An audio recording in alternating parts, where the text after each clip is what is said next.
Wasn't going to go anywhere for them, that we were going to be there day in and day out. Workers were not going to cross the picket line, and eventually the Port of Oakland ordered the Zim-operated volants to leave the terminal.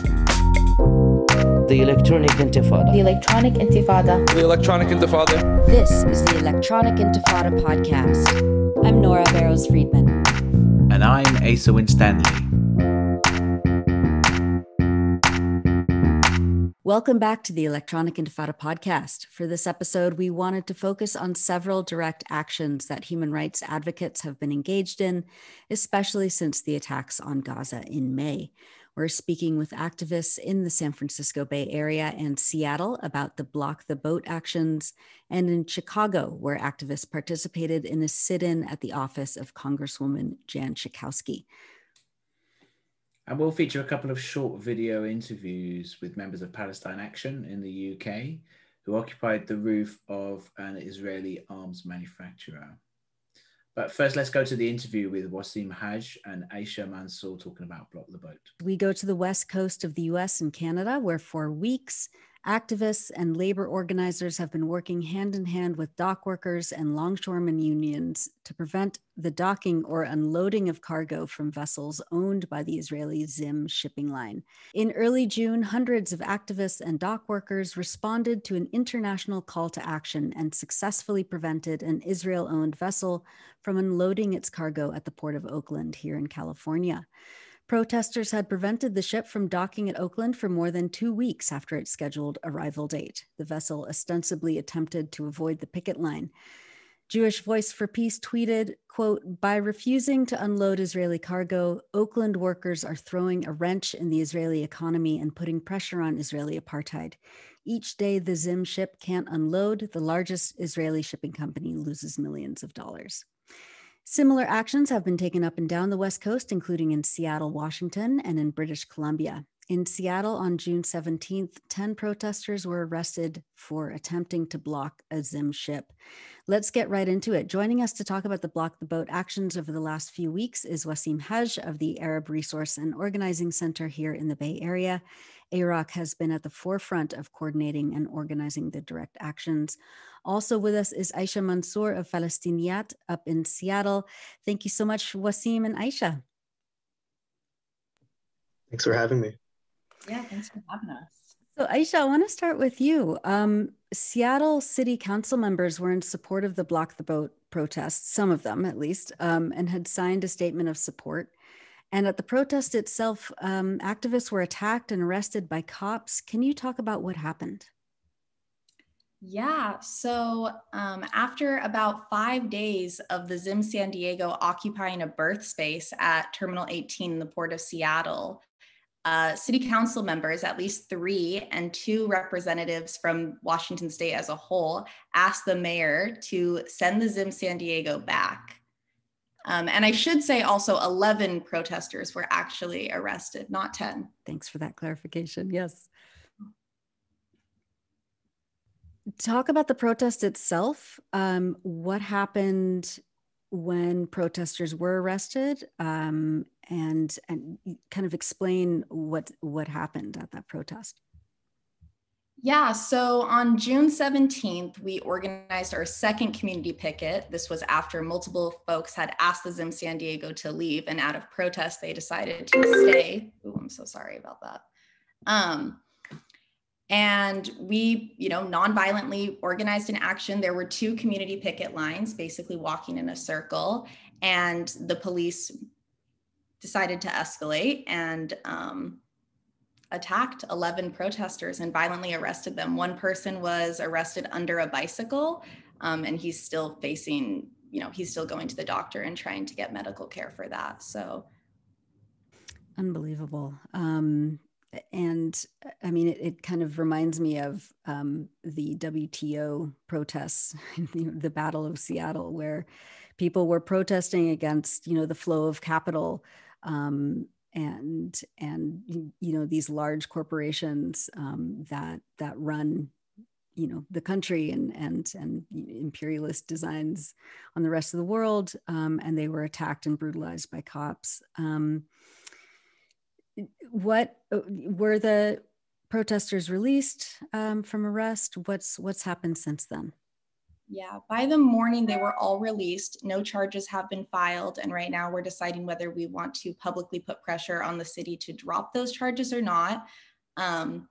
So far for the past year, most protesters haven't had charges filed against them. So if this does happen, then that would be a precedent for the way that Seattle responds to Palestinians and our organizing. But as a whole, like the message was clear, right? Like Seattle community members stood in solidarity with Palestinians time and time again, and they were willing to risk their lives for it up against police brutality. And the only way that the Zim ship was going to be unloaded on June 17th was through police brutality. Wassim, I want to bring you in. Talk about the initial direct action that happened here in Oakland in early June. It was monumental to actually watch this enormous cargo vessel being forced to pull out of the Oakland port with its load intact after not being able to dock for more than 2 weeks. Talk about the significance of this victory and how it set the stage for other protests we've seen in the weeks since up and down the California and Washington and Canadian coast. Yeah, so the most recent victory that happened in early June, it was June 4th was the day, I believe, comes 7 years after AROC and community allies blocked an Israeli Zim ship in 2014. And since then, no Israeli Zim ship had returned to the Port of Oakland.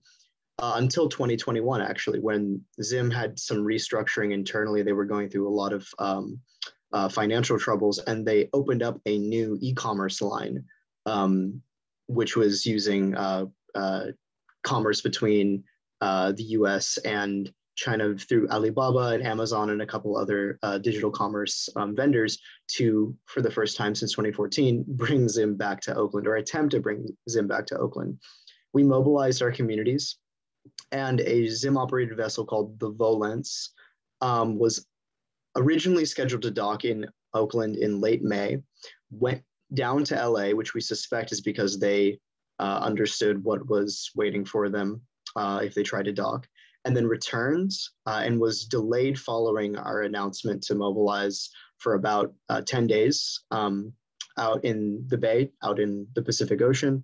And in the meantime, what had ended up happening while they were delayed was we understood this as a moment of tremendous opportunity as well as vulnerability for the rank and file workers with the ILW Local 10. There are longshore, our longshoremen's union that we understood as being sort of a critical part in any successful direct action blocking of Zim.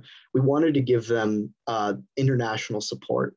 So we put out an international call to action June 2nd to June 9th, calling for community pickets and solidarity actions targeting Israeli operated ships coming from this company Zim, as well as other companies that are on the BDS list. So for example, in Houston, they did something targeting Caterpillar, targeting Raytheon as well.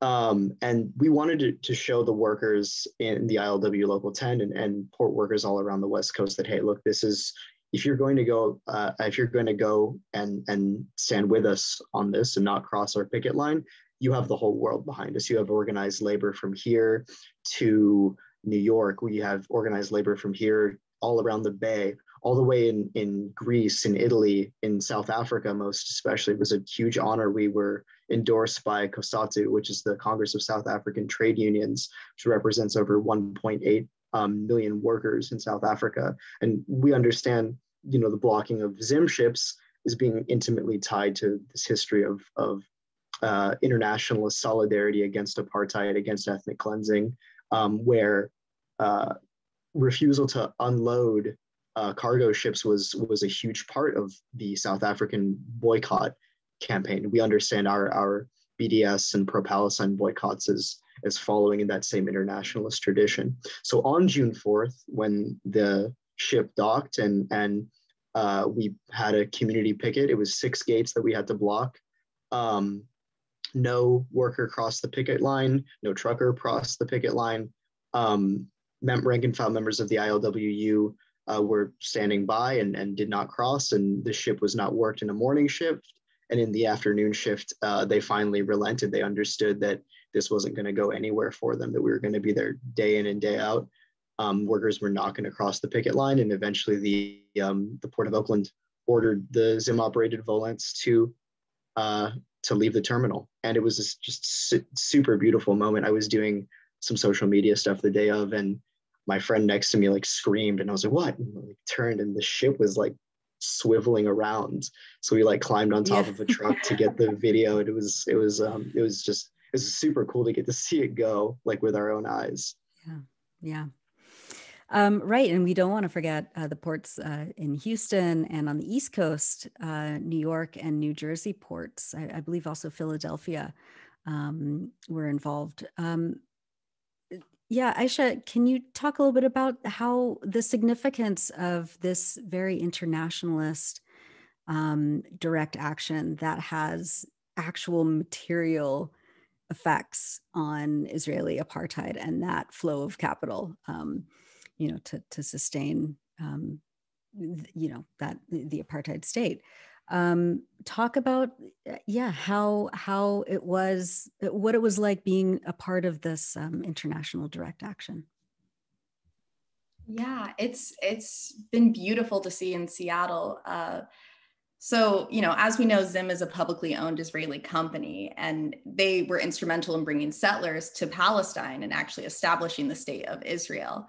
So, that displaced my family and my ancestors, and now they export weaponry all over the world. So that was the way that we framed it within Seattle. And it's had an impact, right? Recently, the Seattle Education Association passed a resolution endorsing BDS and the campaign to end the deadly exchange, which would stop police trainings by the Israeli occupation forces, which was unprecedented. No one saw that coming in Seattle.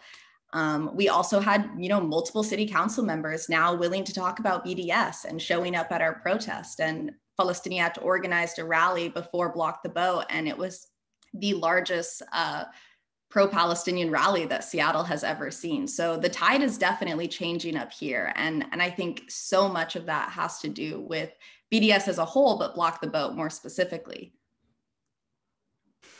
Wassim, do we have any calculation or like a ballpark figure for how many millions of dollars these direct actions actually cost the Israeli Zim shipping company? Unfortunately, that sort of thing at this moment is really hard to measure, and it's really hard to quantify. This depends on things like, fuel costs on the day-to-day, how much they are spending on their crew. These things are pretty opaque to us at this moment, and it's not going to be, I think, until we can see some financial records, internal records from Zim. They're a publicly traded company, so those records are going to be publicly available eventually. That might give us a clue as to what the actual numerical impact was. I think strategically, what we've done here is we've set ourselves up for more actions against Zim and for other places to take direct action against this shipping company. We've revealed sort of a pressure points in their whole global logistics operation, where activists and BDS organizers around the world can say, well, that is a viable target. This is a viable strategy for targeting them. And especially, putting on as a BDS sort of campaign, the goal is to not just, not to just play whack-a-mole with Zim ships, but to, make companies who are looking at doing business with Zim take a second look and say, well, is this really worth it to us? And I think that over the long term, that sort of is going to make or break what strategic impact on this apartheid profiteering company is going to be. Yeah, and kind of just in general, I mean, for decades, the U.S. and of course corporations have been working very hard to break labor union strength and power, and pit workers against each other and split unions.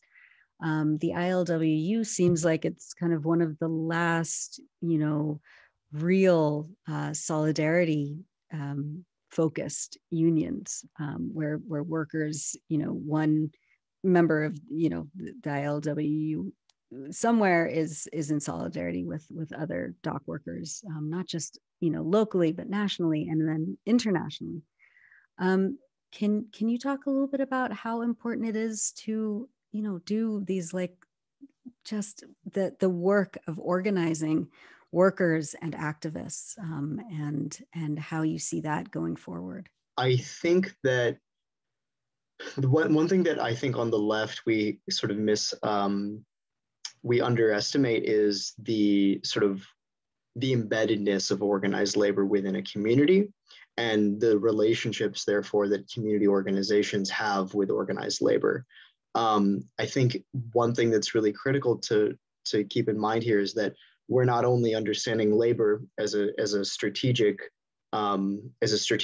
means to an end, but as working people as being, and their liberation as the ends to itself, right? So that Palestine and the liberation of Palestine is a workers' issue.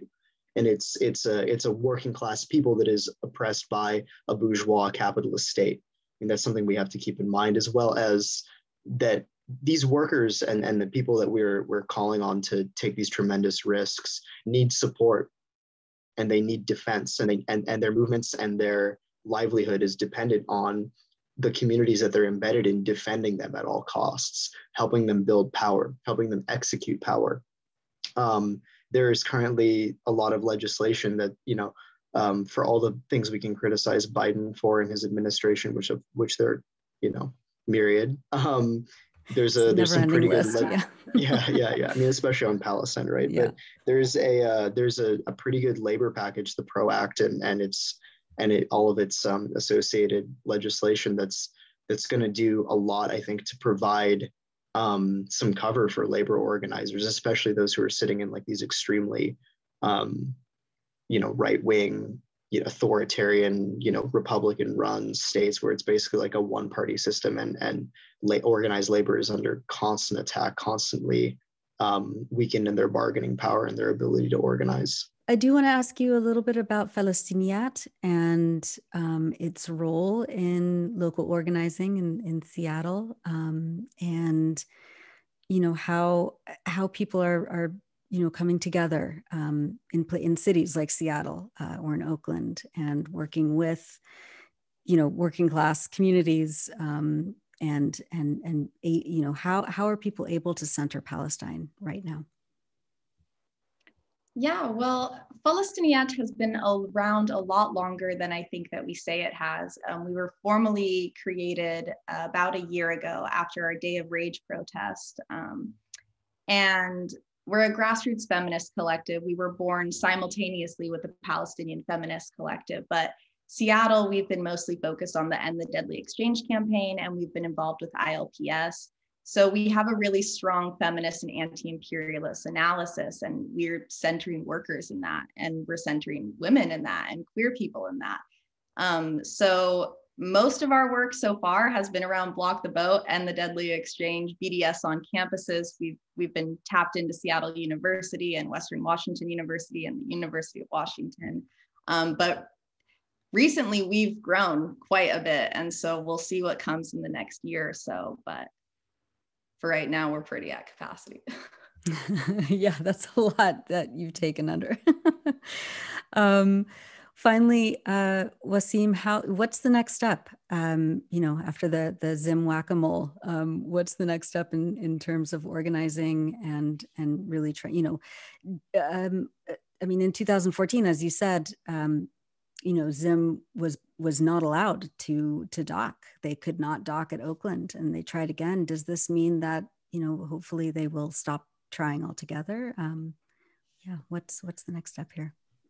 Well, it's unclear to us whether Zim is coming back to Oakland. The Central China e-commerce express line that the Volents was a part of has now been removed from their their website, it was a really cool moment where this was even before we did the action on the Volants.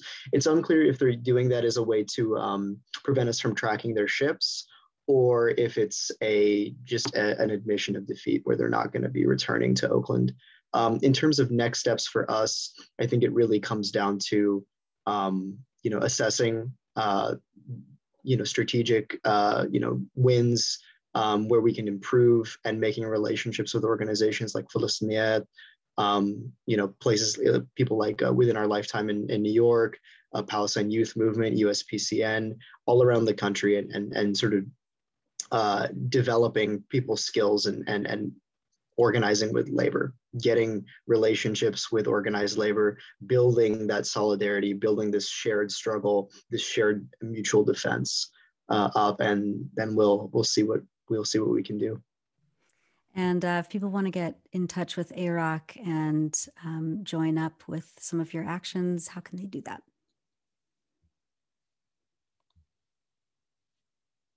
If people want to get involved with AROC or join up, you can message us at info@araborganizing.org, info@araborganizing.org.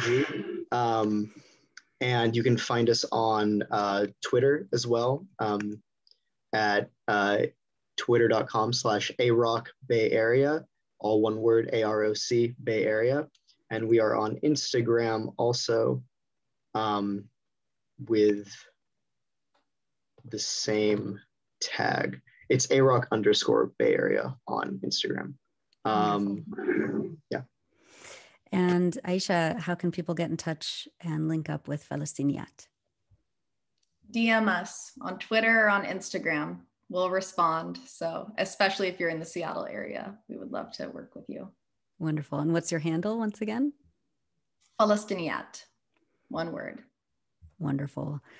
Aisha Mansour and Wassim Hage, thank you so much for all the work that you're both doing. And you're always welcome on the Electronic Intifada podcast. Thanks so much. Thank you for having us. It was a pleasure. Thanks, Nora. Up next, we feature a couple of short interviews with two members of Palestine Action in the UK, conducted by the Electronic Intifada's contributor, Mohammed Al-Mazi, in late May.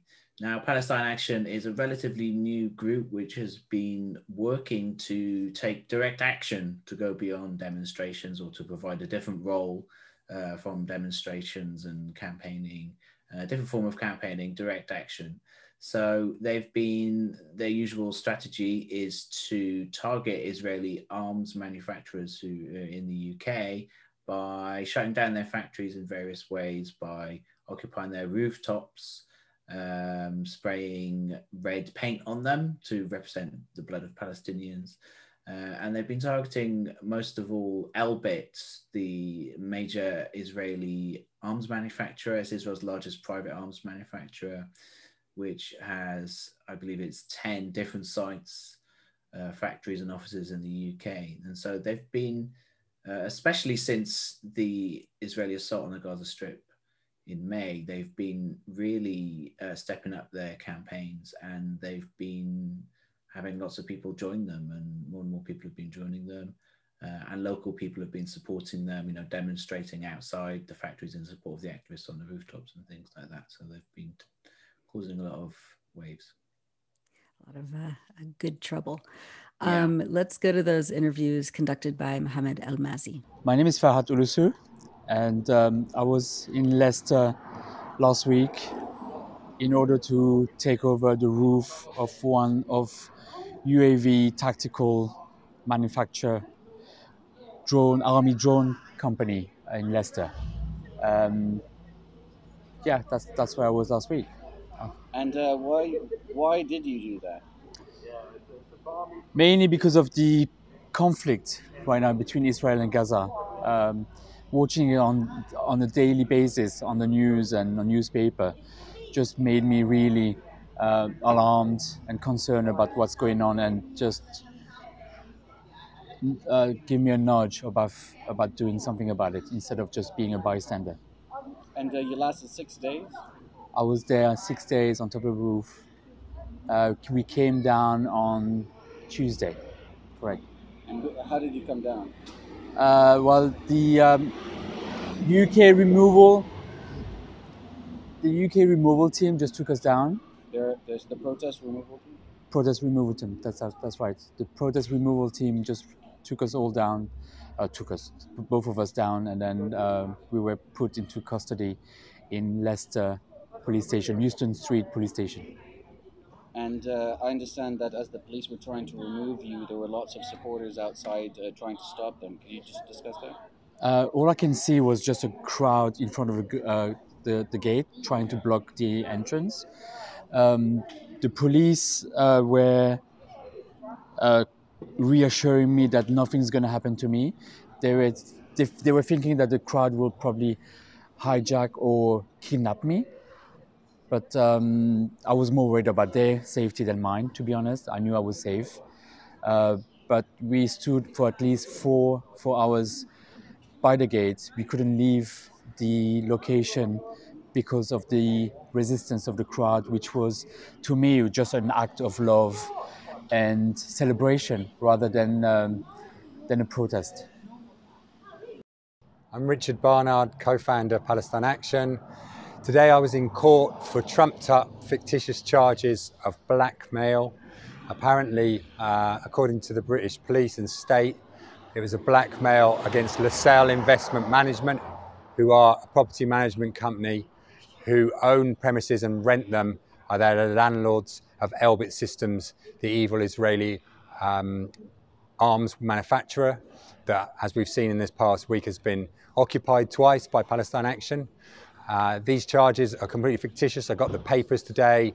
My legal team are kind of virtually laughing about how ridiculous they are, relating to a video that was published of me calling for a hunger strike outside their offices, and associated actions that have been done by people in various places against this company to ask them or to force them to evict Elbit Systems. Interestingly, in court, the prosecution and the magistrates have taken off all my bail conditions. So the police put strict bail conditions on me, on a curfew. I think the magistrates and even the prosecution think this was ridiculous, bearing in mind the fictitious nature of the charges, and therefore I'm released on unconditional bail. I have no conditions left on me. Obviously, I will continue to fight these charges, and if anything, I expect them to be dropped by the police because they're just further evidence of their underhand way of colluding with the Israeli apartheid regime, probably through the instruments of the British government that, as we know, has been party to the Israeli apartheid regime and in fact started it by giving away the Palestinians land and the Balfour Agreement. And therefore, we will continue to fight back as Palestine Action. Elbit Systems are our main principal target, being an arms company that literally makes drones, and as we saw this week in Leicester, we actually saw a drone that was probably used in Gaza recently. And we will continue to shut these factories down until we end their business here and they leave these shores, and we contribute to the bringing down of the Israeli apartheid regime. We'll then go on to other companies, and I just call on all people to continue to join Palestine Action, continue to take action against this evil company that produces these evil weapons on our doorsteps. So my trial has been referred to Snaresbrook Crown Court on the 28th of June, when I will enter a plea, and my plea will be not guilty. And there's some indication that this trial will try to be joined to a wider conspiracy that I've been charged with along with other members of Palestine Action, and we will vigorously defend ourselves because we know that what we did is the right thing. To disrupt the business of this evil company is the right and moral thing to do. Whatever the law may say, we don't think of ourselves as criminals. We think of ourselves as dismantling the war machine and the Israeli apartheid regime from where it started here. And finally, we go to Chicago, where activists with the U.S. Palestinian Community Network engaged in a sit-in protest at the offices of Congresswoman Jan Schakowsky. First up is a short video about the action, and then we'll go to the interview I did recently with Hussam Marajda of USPCN. There is a bill in Congress called H.R. 2590, the Palestinian Children and Families Act. This bill would do the bare minimum of seeking oversight on the unconditional aid that we give to Israel every single year. It has been signed on by 4 members of the Illinois delegation. Representative Chuy Garcia, Congresswoman Marie Newman, Bobby Rush, and Danny Davis. If you notice, a so-called Illinois progressive is missing from that list. Congresswoman Jan Schakowsky, who considers herself a progressive, has been embarrassingly silent on the torture and imprisonment of Palestinian children, which is why USPCN and our allies held a sit-in at her office yesterday. And at least co-sponsor that bill.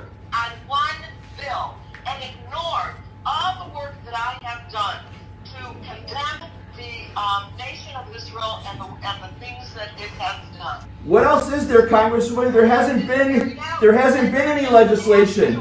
We finally have some legislation that has a little bit of support. You can talk to my friends in the Congress, Ayana and Ilhan and AOC. Congresswoman, I know all of your friends in Congress, and I know all of your friends in Chicago. And that's why we're telling you that we've given you a pass for way too long. So what you should do is you should talk to Chuy, and you should talk to Marie, and you should talk to Bobby, and you should talk to Danny, and you should ask them why they signed it and why you're refusing to sign it. And we have many, many representatives right here in the state of Illinois that have still not signed on. Bill Foster, Sean Casten, and Jan Schakowsky. So I am encouraging all of you, call your members of Congress and tell them to support H.R. 2590.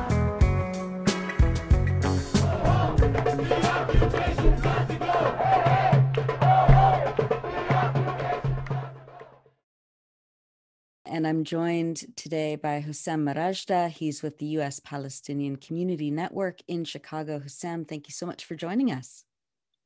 Thank you so much for having me. It's truly an honor to be on EI. Thank you. So you took part in a sit-in at Representative Janet Schakowsky's office in early June. Talk about that sit-in. Tell us why you took that action and what you were demanding from this congressperson.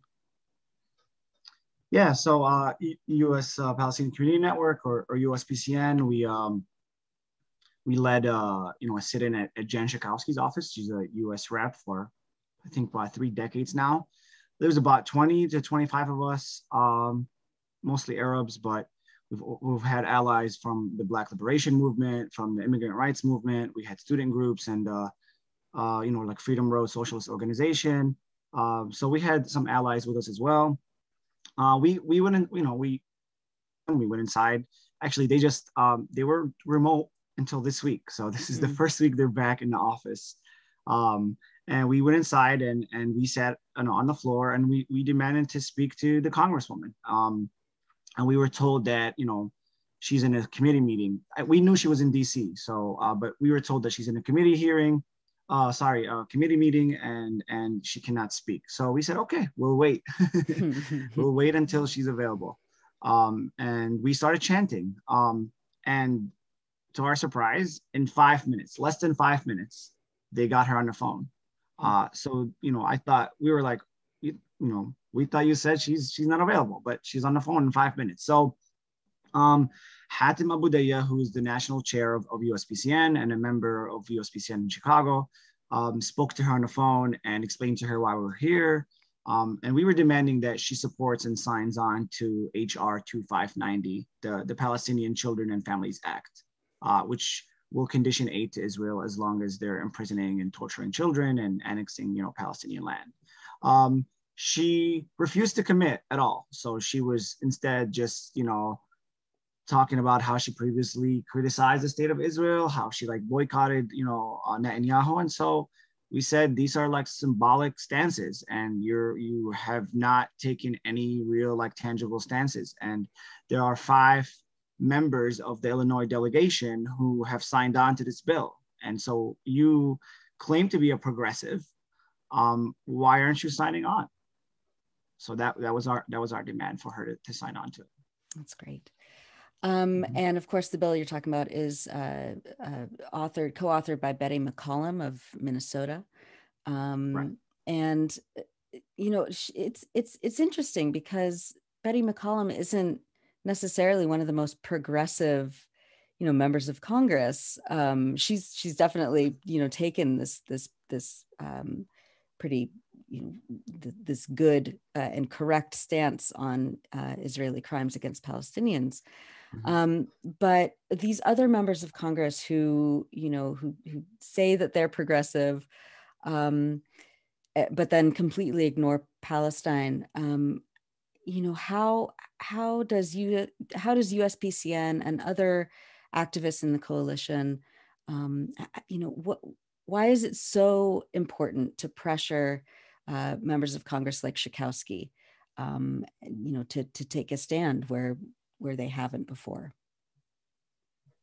Yeah, you know, she has gotten, like, you know, Jan has gotten a pass from us for on Palestine for years, right? Because she's relatively good on other issues we care about also, right? We don't like live single issue lives and single issue struggles. And so, but our sit-ins, you know, the sit-in we had is just the first, right, in a series of escalation. And so it's important to continue to target her because, like, enough is enough. Like, you know, Israel is escalating. The narrative is changing. And so why aren't you, you know, like, if you claim to be a progressive and you say, you know, I stand for this and I stand for this, and she stands for a lot of good stuff, good issues and good causes, but like on Palestine, she's like silent always, and, you know, has done anything. And so it's, you know, if to get somebody like her, of course, you know, she's been in Congress for a long time. She, you know, she has some influence, and to get someone like her to sign on to it is historic, right? And so 24 people already co-sponsored it. And so what is it stopping others from doing it, right? And pressuring them in the time where, you know, like, enough is enough. Like the whole world is starting to see the real Israel. Even like the media is shifting their stances. The mainstream media is even shifting their stances on Israel, and they're now like, wow, you know, maybe Israel is out of control. And so, like, when all these, you know, even then you have the squad and you have different, you know, progressive, you know, Congress people and previous, you know, presidential candidates all speaking up. So what's stopping you from not only speaking up, but actually signing on to legislation? Like, there hasn't been any legislation before until now. And so this is like the bare minimum to say, you know what, I am against torture of Palestinian children. I am against the imprisoning of Palestinian children. Like, that's very, very minimum. I think that, like, it's a universal agreement that we all can agree on, that like children should not be imprisoned and should not be tortured. And so what does that say about them if they're not supporting that or signing on to it, you know? Right. Talk about how this kind of direct action fits within the broader political activism lens, like the Block the Boat protests and other grassroots moves. You know, as the narrative is sort of shifting, as you said, so is the, you know, the growth of the BDS movement worldwide. Can you talk about why this kind of action is so important? Yeah, of course. Our chapter in the Bay Area has, you know, is part of the Block the Boat coalition, and that inspired us to kind of think about like some of these advanced actions, you know, in different cities here in Chicago, and we took a little bit part of it in Detroit as well, the Block the Boat. But you know, the strategy here to pass HR 2590, right? And it was led on an organizational level by Defense of Children International, Palestine, right? American Friends Services Committee, and they want to move Congress people. And so what we can provide as USPCN is we can help diversify the tactics, right? The strategy is to pass it, and the tactic can be different. And so for us, applying different kinds of pressure that, you know, maybe somebody like Schakowsky and others might not expect, right? Sometimes it's protest, and sometimes it's you know, direct actions and civil disobedience. Sometimes it's raising awareness by like dropping banners or like having an LED truck, for example, drive around the city, which these things we also did this past week. We actually dropped 3 banners in Chicago. One of them, you know, was targeting Schakowsky in her district as well. So It's an escalation of tactics, right? The movement is making it very, very clear to Schakowsky, right, and others that like we're gonna hold you accountable for your silence. Like the time, like you no longer can be silent without, without consequences, without getting pressure for us, right? You don't get to be in a position of power, claim you're a progressive, and stay silent as Israel continues, the mass killings, the ethnic cleansing, and imprisonment of Palestinians and an entire population. And so you don't get to be in a position of power without being held accountable by your constituents and community members and community leaders, right? Enough is enough. And Israel is, like I said, Israel is escalating, and we have no other choice but to do the same. There's Sheikh Jarrah, the ethnic cleansing there is still happening in Silwan, and we kind of gotta, okay, now we can't get 10,000 people in the streets anymore, but we could do other things that continue to put pressure. And so these actions like block the boat are very, and the sit-ins that we did and other die-ins, and they're confrontational, right? And that's what makes them really, really critical and important, because they make more noise and they make more, people and people in power uncomfortable. And so we've been patient.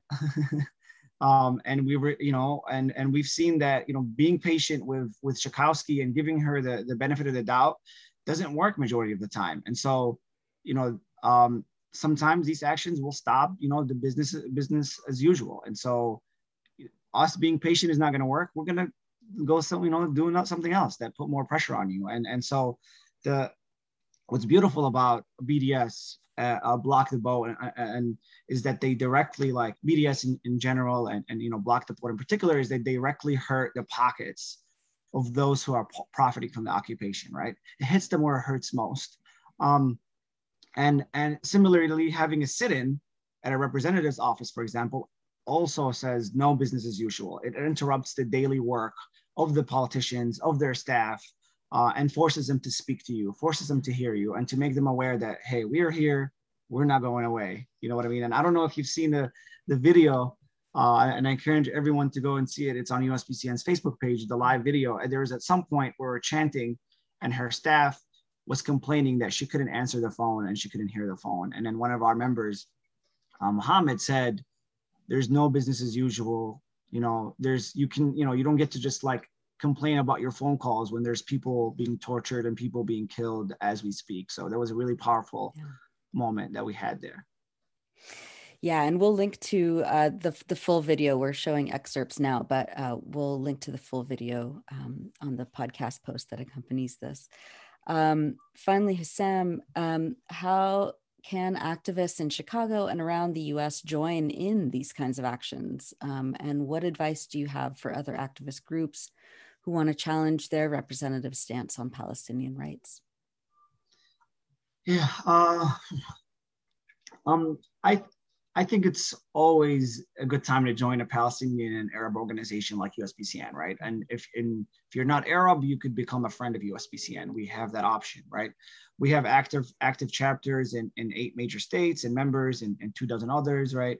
Go to our website, visit our social media, reach out to us, let us know if you'd like to get involved, if you'd like to become a general member and stuff like that, right? Especially now, like after an uprising, it's a really good time to continue these pressures and continue to diversify our tactics and put more pressures on people like Schakowsky and others. And so, if you're not part of an organization, if you'd like to join USPCN, reach out to us, let us know. There's going to be, this is like, after uprising, it's like, okay, when there's an uprising, everyone is on the streets, everyone is pumped, everyone wants to do something, everyone wants to do, but like the challenging part is the organizing that starts after that, right? And so it's really, it's really the ugly kind of, we call it the ugly part of organizing. It's not the sexy and attractive one type of organizing that we see online. This is the tough one, right? This is the, all right, let's build campaigns, right? Let's go into our community. Let's you know, let's start like building our base and developing leaders in our community that who are going to continue fighting and carrying the fight onwards, you know, and this is the best time. So I was a student. I just finished my freshman year of college in 2014. So the summer of 2014 was the end, and then 2014 in the fall, I returned to school. This was after the Gaza, you know, the bombing of Gaza of 2014. The students for Justice in Palestine chapters, for example, were like the numbers of members spiked. Yeah. And so there was a lot of like, you know, divestment campaigns. There was a lot of sanctions campaign, not sanctions, boycott campaigns on campuses and beyond. And so I kind of expect to see the same here, and not only on campus, but everywhere, right? And so there's going to be a lot of new BDS campaigns. There's going to be a lot of new, you know, community-based campaigns, and you know, start a campaign. You know, that's my advice to other groups. If you don't have a campaign, start a campaign. You can literally, you know, do it anywhere in the country, and you can find somebody to target. And if you don't want to start a campaign, or you can't, you could always join a campaign like HR 2590. You know, it is the best time now, because you gotta hit the iron while it's hot, you know, like we say. So it's historic. This legislation is historic, and 24 people signing on to it, you know, is really unprecedented. And so that, you know, if we can get much more votes and much more support for it, it will change the narrative. It will change the way that we talk about Israel, and it will also cut aid to Israel. So yeah, material benefits to not exactly. just, you know, changing the narrative. Exactly. Hussam Marajda, you're with the U.S. Palestinian Community Network, USPCN. Thank you so much for all that you do, and for being there, and for being with us on the Electronic Intifada podcast. Thank you very much. I appreciate you guys having me. Thank you. Thanks for watching this video. Please subscribe to our YouTube channel, hit like, leave a comment. These engagements help us with the YouTube algorithm, and it helps us to get around Silicon Valley censorship as much as possible. It does make a difference. You can also support our journalism by going to electronicintifada.net and clicking on donate now. Thank you.